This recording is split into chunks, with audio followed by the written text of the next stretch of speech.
Bismillahirrahmanirrahim. Assalamu alaikum students. Welcome to a new lecture of English grammar. Students, بل لیکچر کې منګه پاس انډیفینټ ټینس ډسکس کړو. منګه ټینس باره کې خبره کړې و چې ټینس ته وایي دغه سټرکچر څومره دی او بیا غې نه بعد منګه پاس انډیفینټ ټینس ډسکس کو چې پاس انډیفینټ ټینس ته وایي دغه هیلپینګ ورب دغه مین ورب دغه سنټنس یوز او دغه پورا سټرکچر منګه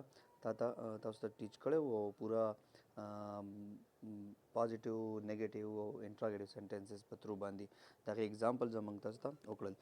Students, نن به موږ ډسکس کوو یو بل ټینس دی that is also the part of past tense and this is about past continuous. نن به ډسکس کوو past continuous tense. Students, څنګه چې د نوم نه تاسو ته ظاهریږي چې past continuous past وایي په تیر شوی ټایم ته او د continuous مطلب یو کار جاری یو کار رواني. نو دې ټینس کې په پاست ټایم کې په ماضي کې یا په مخکې ټایم کې تیر شوي ټایم کې دا کار رواني بلکې کمپلیټ شوی نه وي، مطلب مخکې ټایم کې یو کار جاری، نو هغه ټینس ته موږ پاست کنټینیوس ټینس یو. سټوډنټس تاسو ما ویلي چې هر یو ټینس تاسو زده کوئ نو د هغې هیلپینګ ورب تاسو له زده کول پکار دي او د هغې مین ورب چې د هغې هیلپینګ ورب او مین ورب تاسو زده کړل د هغې یوز او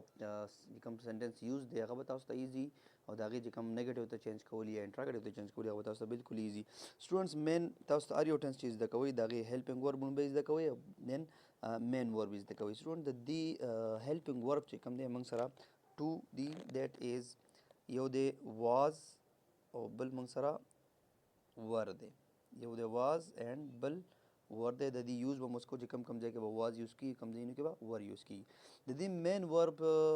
فرست فارم اف ورب دی، خو یاد ساتئ چې کله یو ټینس کې د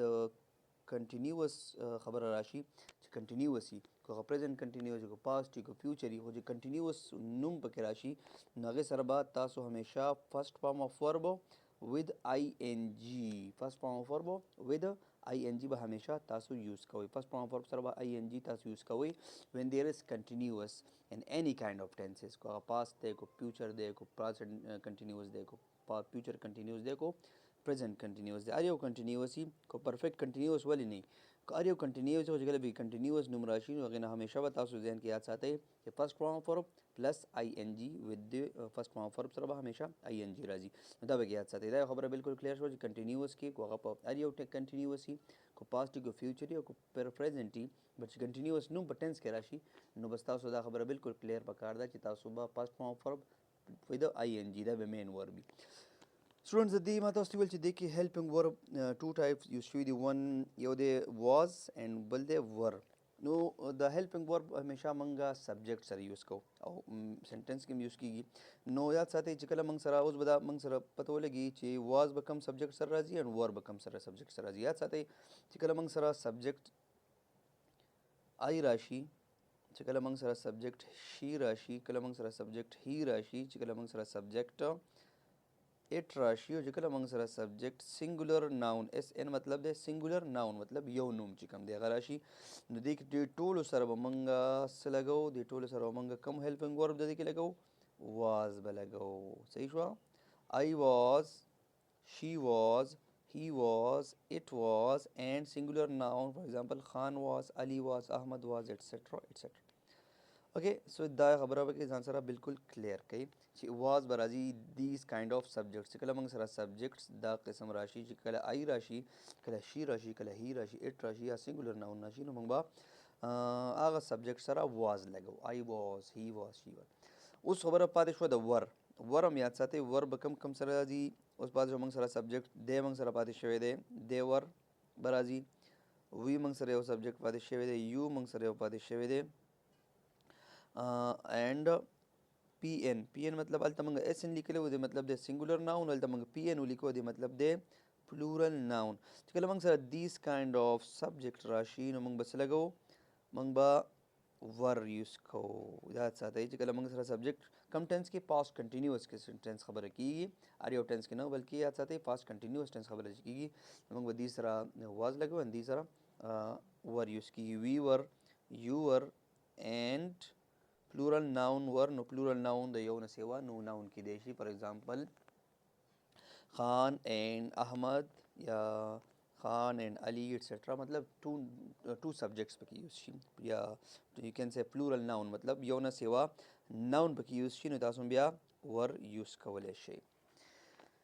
Okay, so da hoş wala the helping verb use or come subject bata helping verb use kai wo sabra the main verb pade shwan wo be structure jodum da mobile tense की value structure बोलूं बे पॉजिटिव ना स्टार्ट की बे नेगेटिव तो चेंज को बे आसान तरीका बांधी इंट्रोगेटिव तो बिल्कुल इजीली चेंज की नो पॉजिटिव सेंटेंस करे तासो पॉजिटिव या अफर्मेटिव सेंटेंस जोड़ा हुई नो दागे सब्जेक्ट हमेशा सब्जेक्ट फर्स्ट राजी ने सब्जेक्ट बे फर्स्ट यूज की बिया हेल्पिंग वर्ब तासो मोबाइल हेल्पिंग वर्ब दा दुआना दी सही दा the biasam be bangin about main verb shinu main verb mang sara sade first form of verb plus ing and then object ba last की use she सही था उस दा स्ट्रक्चर जोड़ शो द पॉजिटिव सेंटेंस उस दे स्ट्रक्चर की दा सपोर्ट अप कवले शे फॉर एग्जांपल सब्जेक्ट पर यूज के हेल्पिंग वर्ब by यूज के and then first form for plus ing with object पे यूज कवे ऑब्जेक्ट अगर यूज हम तो मख के वैल्यू कम जेने के ऑब्जेक्ट यूज कवे कम जेने के बा नहीं यूज की बिल्कुल इजी आसान यो सेंटेंस तो पर जोड़ो मा देखो गोरे उस सब्जेक्ट उस दस मंगसरा सब्जेक्ट दी है I she he it singular noun they you we and plural noun दा मंगसरा सब्जेक्ट सी नुको तो सब्जेक्ट द दे नराले नु तब सरा वाज यूज के क द दे सलूर नराले او क द दे सलूर नराले नु तब सरा वर यूज के फॉर एग्जांपल द दे नरालम आई तरा वागस्तो मान आई सब्जेक्ट शो नो आई सर हो वर नसम यूज कर दे के जमा दल ऑलरेडी वेली तवस्ता आई सर बसरा जी आई सर बा वाज राजी दबा वाज हेल्पिंग वर्ब जैसे हो लगी दल वाज लगी दो उस मेन वर्ब दे अब मंग सर फर्स्ट फॉर्म वर्ब दे हो गई सर बता आईएनजी यूज के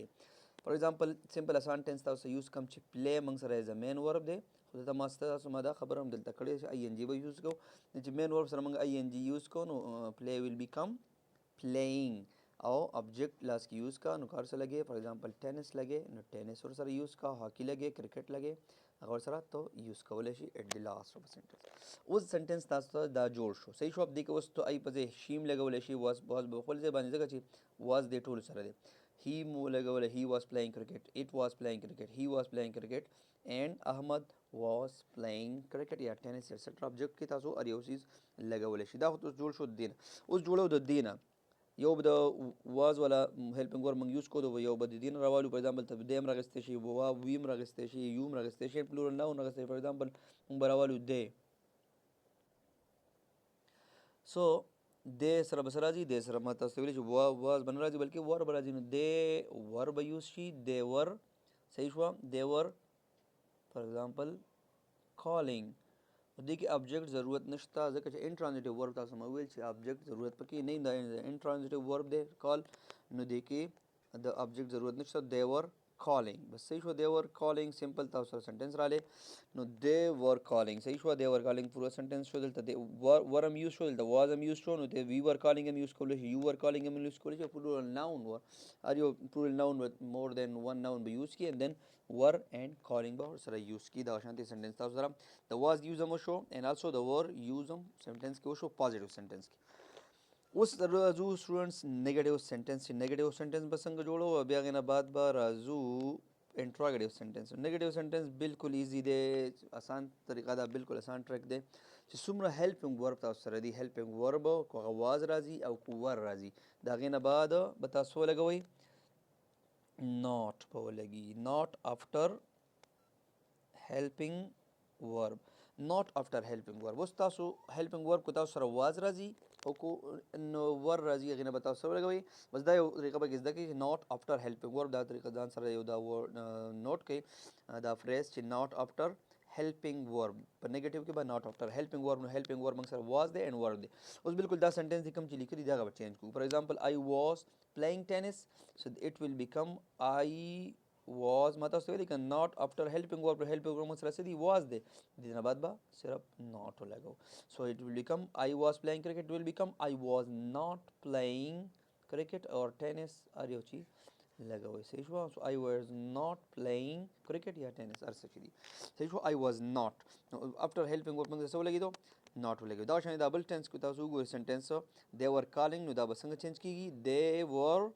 not calling کو نیگیټیو ته تاسو چینج کوئ دا نیگیټیو سنټنسونه چې راځي نو هیلپینګ ورب نه بعد به ناټ ولګوئ څومره چې سنټنسز دي په thousands of sentences هم تاسو چینج کوئ خو was and were نه بعد ناټ ولګېدو تاسو ټول سنټنسز به چینج شي نیگیټیو ته راځو لاست کې انټراګیټیو سنټنسز دی وګورئ انټراګیټیو سنټنس هم بالکل ایزي دی خو تاسو لږ غور سره ګورئ انټراګیټیو سنټنس هغه چې کوېسچنز پکې څه پکې کوېسچنز پکې یا کوېسچن مارک ایټ د لاست پکې لاست کې به کوېسچن مارک ولګي انټراګیټیو سنټنس بالکل ایزي طریقه ده تاسو وګورئ انټراګیټیو سنټنس کې تاسو مارک بل ټنس کې ویلیو چې انټراګیټیو سنټنس تاسو هر یو جوړوئ تاسو به هیلپینګ ورب ایټ دی سٹارټ کوئ صحیح شو هیلپینګ ورب ایٹ دی سٹارٹ دا یو ځان سره ټریک نوٹ کړئ هیلپینګ ورب ایٹ دی سٹارٹ مطلب ایٹ دی سٹارٹ اف ا سنټنس مخکې نیگیټیو کې تاسو ته ولیکل نیگیټیو تاسو ته مو ولیکل چې ناٹ افټر هیلپینګ ورب او دې کې هیلپینګ ورب ایٹ دی سٹارٹ اینڈ کوېسچن مارک ایٹ دی اینڈ صحیح ہے کوېسچن مارک ایٹ دی اینڈ به تاسو لګوئ صحیح شو دلته ولګي اوس هیلپینګ ورب موږ سره څه دی واز اینډ ور دی اوس سنټنس دی ته وګورئ دا سنټنس موږ نیگیټیو ته چینج کو آی واز ناٹ هم کو اوس کو دا سنټنس تاسو چینج کوئ I was playing tennis کو تاسو چینج کوئ انټراګیټیو ته نو تاسو مو ویل کنه هیلپینګ ورب ایټ سٹارټ یا بل یو طریقه هم تاسو کولی شئ سبجیکټ یا هیلپینګ ورب چې کوم دی دا ځایونه خپل منځ کې ځایونه خپل چې کوم پلیسز دی هغه ایکسچینج کړي فار ایگزامپل آی دی واز آی سبجیکټ دی واز ایز ا هیلپینګ ورب دی نو اوس کو واز په سٹارټ کې لګي نو خامخا به دا د خوا کېږي دا خبره هم ټیک شوه اوس کو دی باندې سړی سټوډنټ نه پوهېږي نو داسې مثلا طریقه ده چې واز او سبجیکټ یا هیلپینګ ورب او سبجیکټ چې کوم دی خپل ځای منځ کې ځایونه ایکسچینج کی خپل منځ کې پلیسز چې کوم دی ایکسچینج کی دا موږ سره څه شي انټراګیټیو سنټنس ته چینج فار ایگزامپل آی واز پلیئنګ کرکټ بس صرف څه شي واز به مخکې شي سو واز آی پلیئنګ ټینس اور کرکټ اوکې کوېسچن مارک به همیشه لاست کې لګوئ خو دا نه لګوئ بیا هم تاسو سنټنس غلطي صحیح شوه دی ور کالینګ سو څه به شي دا دواړه خپل منځ کې نه چینج کړي یا به هیلپینګ ورب د مخکې کړو نو ور به مخکې شي سو ور دی کالینګ